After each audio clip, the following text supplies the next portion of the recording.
welcome Sila Silent Rosios from Kamantukan.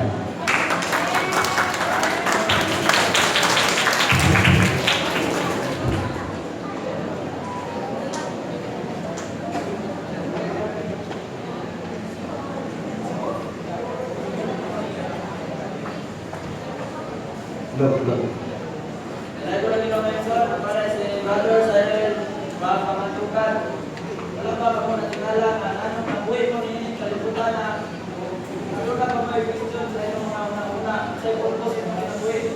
Dahil mga pila katubag, hindi mga kamantanaan. Gusto sa Diyos, pagpatayan, diyan kaulimon diyan sa tao mga Lord. Unang ibuhat niya ano, sumala sa Genesis 1:26. Ito pa sa mga Lord.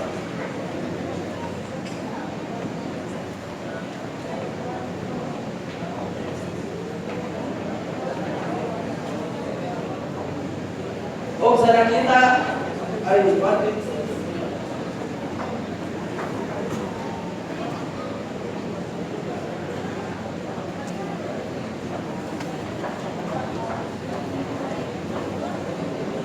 o gingon sa Dios wato nato ang tao sumala sa atong dagway ingon kasama nato o magabuot sila sa mga isda sa dagat o sa mga langgam sa kalangitan o mga kahuyupan o sa tibuok na yuta o sa tanan nga nagakamang sa ibabaw sa yuta. Muna nga ginuntan ng Igsoon nga gibuhat niya ang tao ng Igsoon o gibuhat sa Ginoo ang tao ng Igsoon para yung kasundan ng Igsoon dili sa para ng Igsoon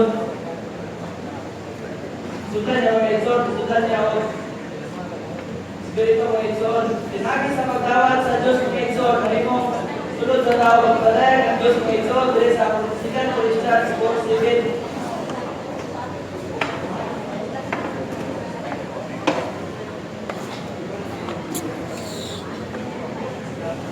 Apan ang mga bandi binabato namon diha sa sunugdan ngayuta aron sa pagpadayag nga dili lamang kaom iya sa Dios ug dili gikan sa among kaugalingon.